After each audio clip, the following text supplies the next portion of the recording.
Your own transponder is not that difficult to do.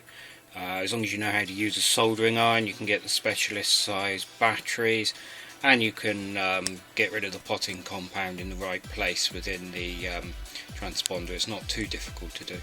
Just sometimes we get transponders sent to us that probably someone else in the paddock has said, yeah, I can fix that for you, and it gets returned to the owner in an absolute mess and then sent on to us.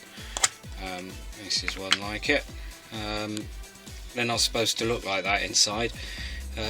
These are the batteries that are wrapped up in what looks to me to be like the sort of tape you use if you kind of need to keep a bandage on, and all this has been removed here, which means there's a good chance that this transponder won't now be repairable.